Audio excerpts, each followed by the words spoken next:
Sveiki, šiandien toliau keliausime Filipinuose. Pakviesti vietinių, ragausime visokių keistų jūros padarų.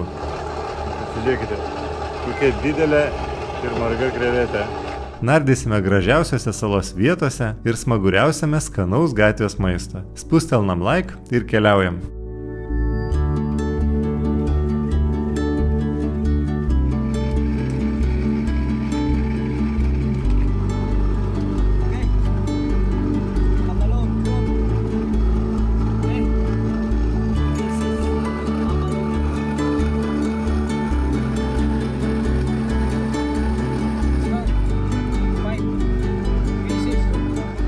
Štai kokių yra didelių gražių kriauklių. Įspūdingas gyvūnas, ne? Šiandien išplaukiau į 3 salų turą. Pirmoje saloje užsėmiau paviršinių nardymų, išties buvo daugybė spalvotų ir margų žuvų. Šiuo metu esu antroje Cauhagan saloje, kur yra be galo žydra, graži, baltas smėlis. Ramus, lėtas gyvenimėlis čia matau. Ir šioje vietovėje yra labai daug įvairiausių jūros gėrybių.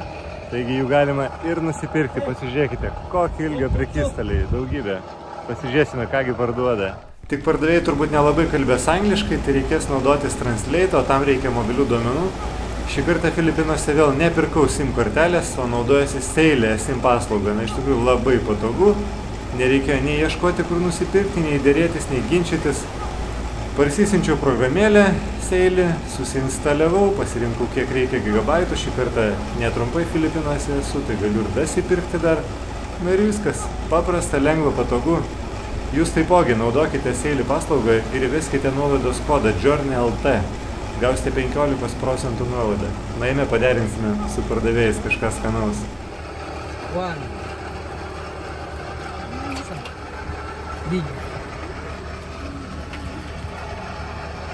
Įvairiausių rūšių jūros ežiai. Pasižiūrėkit, šis rudasis didelis.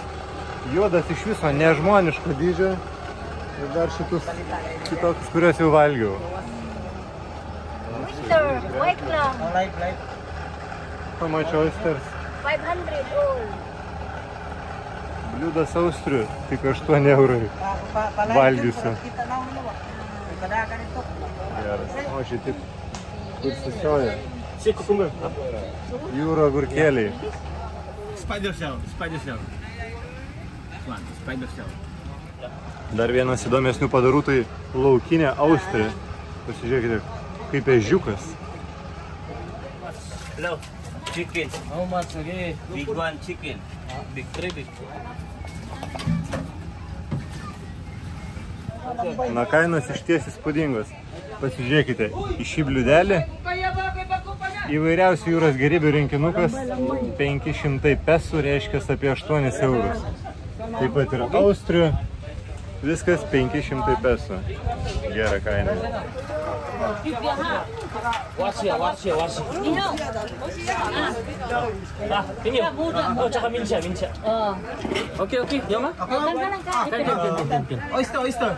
Pasižiūrėkite, kokia didelė ir marga krevetė.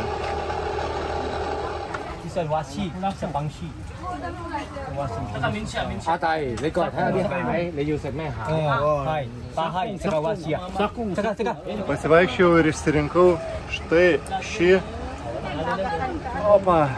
bliūdelį didžiųjų laukinių austrių.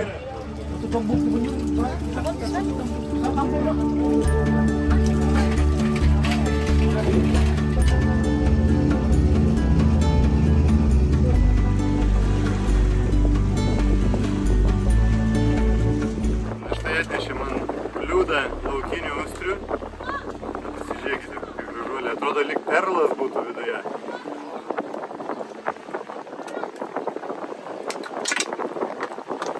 Štai. Pabandysiu. Be padažų pirmą.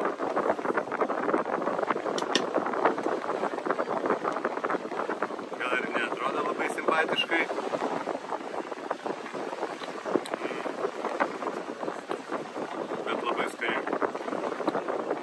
Neįglyti, nes pavirinta, kad pasidarytų.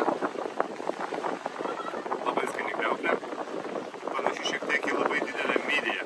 Aš taip gražuolė. Nors ir nedidukė, kiautas atrodo labai didelis, na, bet laukinė, ekologiška. Na, štai taip atrodo viduje. Šiek tiek panašu į mydiją. Bandom. Na, pakankamai ir kieta net. Kadangi pastymina, pavirino, pagarino, tai visi skysčiai, visas glitumas dingęs. Geras, sunku ne su kažko sulygint. Šiek tiek kremzlytės jaučiasi.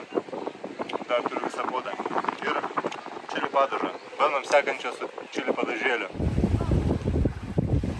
Na, dabar pabandom pamirkyti padažėlį. Įdomi tekstūra, ne?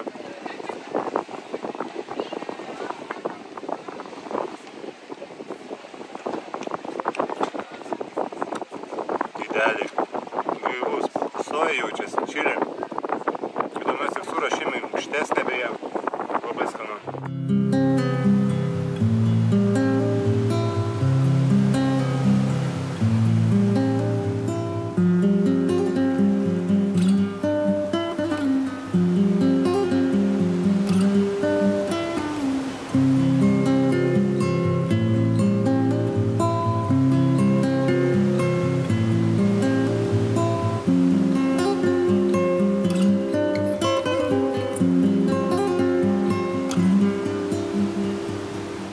Salelė nedidukė, bet turi ir bažnyčią, ir mokyklą.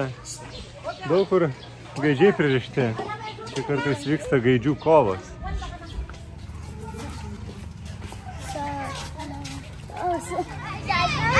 Visas būrelis vaikų. O, yeah! Smagu pasivaikščioti po nedidukę salą.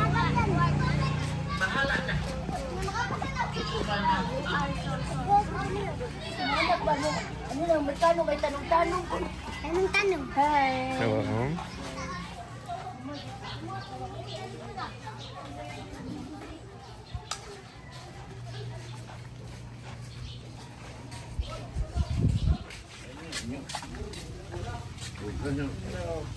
Hello.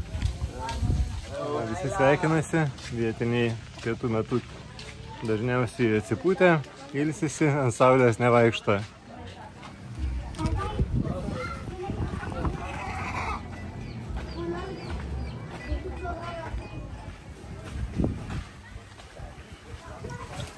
Vaikštiniai po kaimelį, tai matau, kad gaidžių turbūt 10 kartų daugiau negu vištų.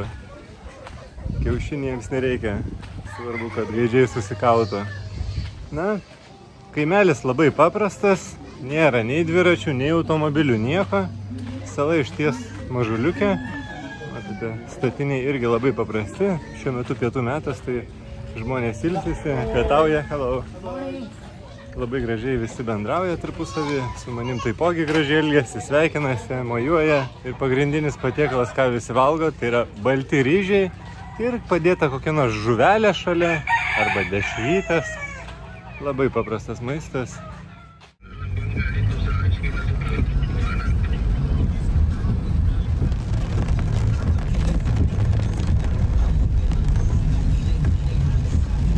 Apsirengiau maudymosi rūbais ir išėjau į gatvę pasižiūrėti, kaip vietiniai tvarkosi su lietumi. Na, pas mus būtų labai jau stiprus lietus čia, bet Filipinuose, sako, kiekvieną lietingą sezoną tas pats. Na, matote, dirba ir kirpyklos, ir visi kiti pardavėjai. Filipinai yra šalia Ramiojo vandenyno taifūnų juostos, todėl šalis kasmet patiria daugybę taifūnų ir stiprių atogrąžų ciklonų. Šios audros sukelia gausų lietų, vėjaudras, dėl ko kyla dideli potviniai. Spartus miestų plėtimasis taip pat prisideda prie potvinių problemų. Dėl prastos drenažo sistemos net menkos liūtys gali sukelti potvinius miestuose, nes vanduo neturi kur nutekėti. Prieš 15 metų taifūnas Ketsana sukėlė didelius potvinius, ypač sostinėje Maniloje, kur vandens lygis per kelias valandas smarkiai pakilo, sunaikindamas daug namų ir infrastruktūros. Dėl šių aplinkybių potviniai Filipinuose yra nuolatinė grėsmė ir vyriausybė kiek gali, tiek stengiasi gerinti potvinių prevencijos sistemas. Netgi sakyčiau, kad vietiniai myli lietų ir jo laukia, kad galėtų pasimėgauti, atsivesinti. Nu, kuomet pusę metų nelyja ir po to iškrinta pirmieji lašai, tai aš manau, kad jie visi džiaugiasi. Tailande netgi lietaus šventės yra, kuomet žmonės išeina į gatves ir vieni ant kitų pila vandenį.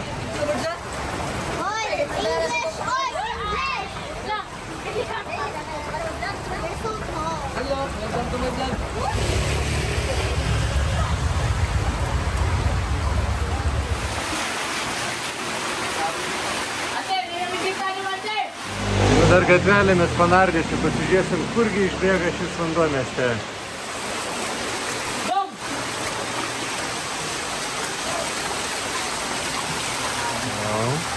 Jau užsitvėrė, kad nepribėgtų. Toliau į miesto kanalus. Viskas subėga į jūrą. Tas, kas nenori gauti vandens į namus, tas užsitveria, bet šiaip tai fasadas dar gatvelių gražus, bet vidinė kiemo dalis tai šiukšlina. Aišku, toks lietus ir suplauna visas šiukšlės žemyn, va čia užsitvėrė.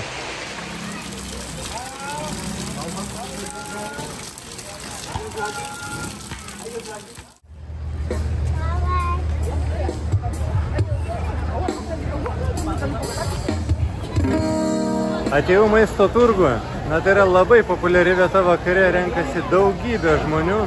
Pagrinde galima ragauti mėsos patiekalų, bet yra ir įvairiausių desertų ar žuvies patiekalų. Netgi įvairių šalių, tiek Korėjos, Japonijos, įvairiausi blineliai. Eime paragausime kažką skanaus.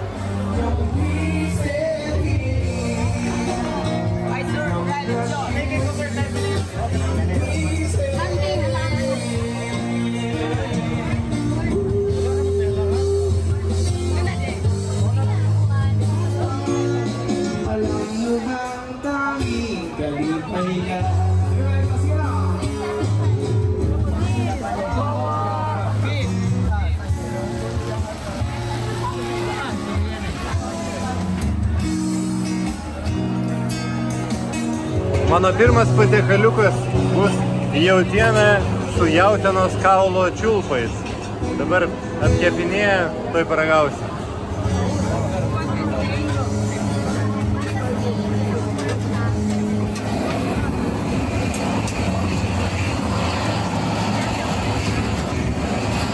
Nebandom.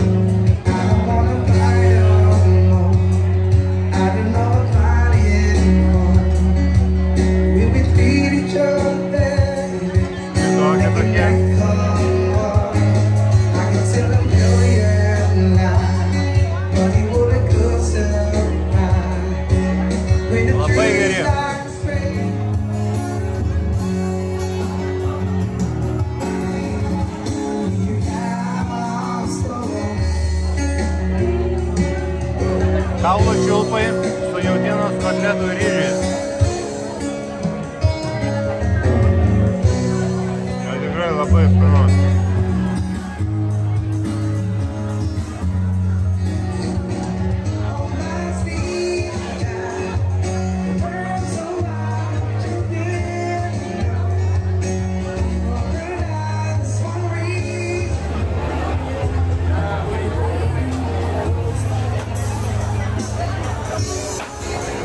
Ir vienas iš įdomesnių produktų – tūno žandas.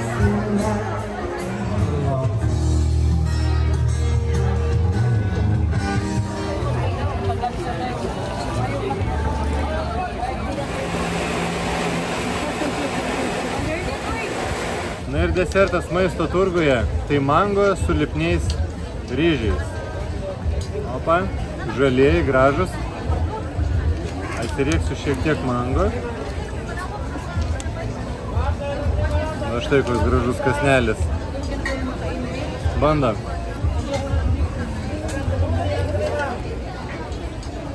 Pasakiškas desertas Azijoje. Ryžiai saldus su kondensuotu pienu, tokie lipnus ir mango idealiai sunokęs, nelabai skanu. Šiandien vaikštinėjau po Cebu miestą. Na, kuomet didmiestis, tai ir nebetvarkingas. Ir čia jau ne pajūrio miesteliai, kur vaikštant kvepia jūra. Čia jau didelis, margas, smirdintis, triukšmingas, su nemažai benamių miestas. Prieš ispanų atvykimą Cebu mieste gyveno vietinės gentis, kurios vertėsi žemdirbystę, žvejybą ir prekybą su kaimyninėmis pietryčių Azijos šalimis, kaip Kinija, Indonezija ir Malaizija. Cebu buvo svarbus prekybos centras dėl savo strateginės padėties vidurio Filipinuose. Šį regioną vadino Sugbu, kuris buvo didelis prekeivių ir vietinių vadų centras. Vėliau buvo užkariautas ispanų konkistadorų. Antrojo pasaulinio karo metu Cebu miestas patyrė Japonijos okupaciją. Tuo metu mieste vyko stiprus pasipriešinimo judėjimas prieš okupantus. Po Filipinų nepriklausomybės paskelbimo Cebu tapo svarbiu ekonominiu ir kultūriniu centru. Dėl savo strateginės padėties, pramonės ir turizmo vystimosi, Cebu miestas tapo antrų svarbiausių Filipinų miestų po Manilos. Cebu miestas šiuo metu yra vadinamas Pietų Filipinų karalienės miestu, nes jis yra pagrindinis šios šalies dalies komercinis, pramoninis ir kultūrinis centras. Vaikštinėjau senovinėme filipinietiškame name, kuris nesugriuvo per daugybę žemės drebėjimų. Viskas autentiška, daug medžio, daug koralų akmens ir artefaktų. Cebu miestui itin svarbus istorinis įvykis buvo Ferdinando Magelano atvykimas, kuris pažymėjo pirmąjį ir kraujuotą Europos kontaktą su Filipinais. Magellanas įplaukė į Cebu įlanką ir užmezgė santykius su vietiniu vadu Raja Hubon, kuris priėmė krikščionybę kartu su savo žmona ir pasekėjais. Tai buvo pirmas Filipinų gyventojų krikštas, o vietinis vadas gavo krikščionišką vardą Karlos, pagerbent tuometinį Ispanijos karalių. Vis dėlto, Magellano bandymas įtvirtinti ispanų valdžią Cebu regione nesibaigė sėkmingai, nes netrukus įvyko garsusis Maktano mūšis, kuriame vietinis vadovas Lapu-Lapu nugalėjo Magellano pajėgas, o pats tyrinėtojas žuvo. 1565 metais ispanų tyrinėtojas Miguelis Lopesas grįžo į Cebu ir įkūrė pirmąją nuolatinę Ispanijos koloniją Filipinuose. Jis įtvirtino miestą kaip svarbų administracinį, religinį ir prekybos centrą. Cebu miestas tapo Ispanijos kolonijinės valdžios Pietų Filipinuose centru, o pirmoji Ispanijos įkurta gyvenvietė Filipinuose buvo vadinama Švenčiausiojo Jėzaus vardo miestu. Vienas iš svarbiausių ispanų palikimų saloje yra Santo Niño, medinė kūdikėlio Jėzaus statulėlė, kuri buvo padovanota vietos gyventojams ir tapo krikščioniškojo tikėjimo simboliu Cebu bei Filipinuose. Bazilika Minore de Santo Niño, pastatyta prieš 560 metų, yra seniausia bažnyčia Filipinuose ir svarbi piligrimystės vieta, kur yra eksponuojama Jėzaus kūdikėlio statulėlė. Ji iki šiol tebėra labai garbinama. Vaikštinėjau po Cebu bazilikos kiemelį, išties labai gražu ir ramu, tikrai labai gera pasivaikščioti, kuomet miestas toks judrus ir turintis savo kvapą šurmulį.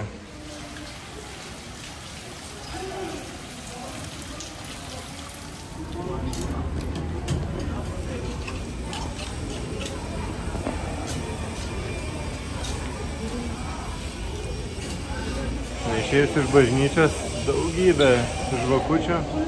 Filipiniečiai tikrai tikintys. Turbūt esate matę, kaip save nusikryžiuoja per atitinkamas šventes, kaip išsiplaka nugarą iki kraujo. Ferdinandas Magellanas smeigė kryžių Cebu prieš 500 metų.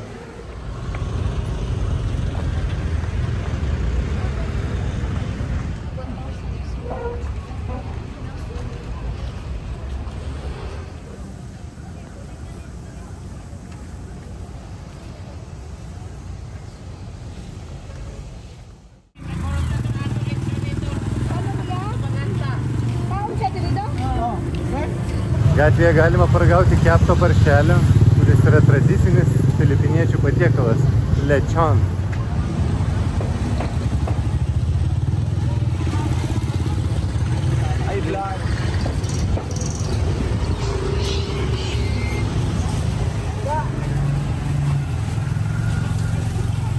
Populiari vietelė, pardavinėja keptą vištieną, daug žmonių stovi. Ir pigiai už 4 eurus nusiperka cielą keptą skanę vištą.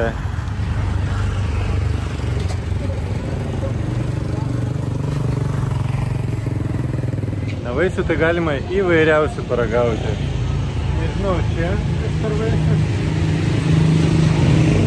Šis labai įdomus, kaip daržovė kažkokia būtų, kaip šaknis.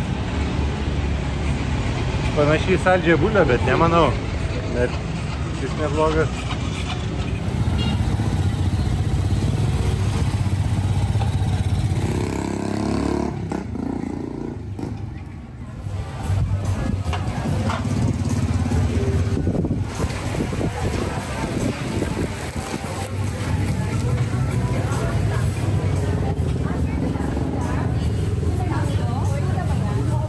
Sergalos saloje ne tik yra daug neblogų restoranų, bet ir daug gatvinio maisto. Ir vietiniai vakarė tikrai mėgsta. Matau, pardavinėja sriubas, tiesiog paprastus kiaušinius virtus. Manau, kad nusipirksiu dar šviežių vaisių, nes mango tai pasakiški.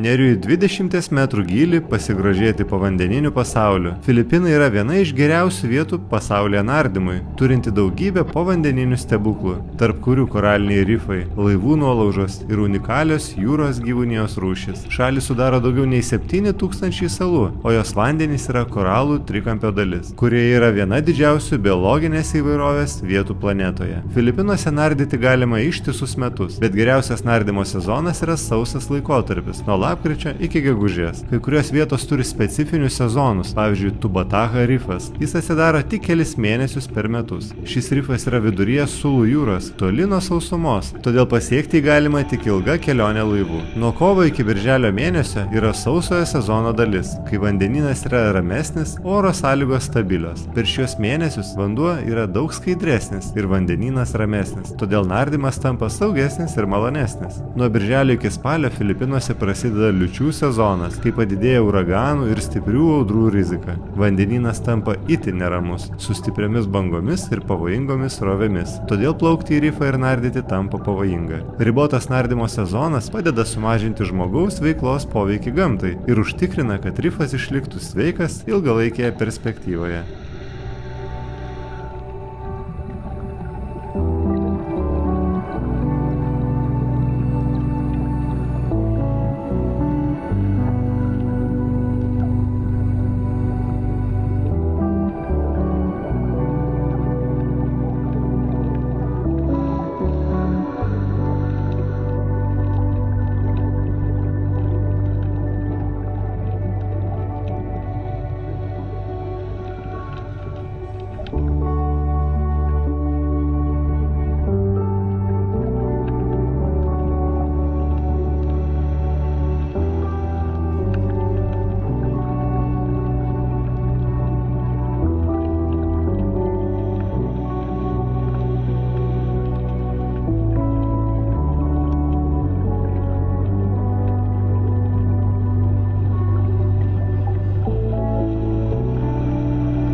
Ačiū, kad buvote kartu, susitiksime kitą savaitę. Būtinai paspauskite prenumeratos mygtuką ir like. Ačiū ir iki.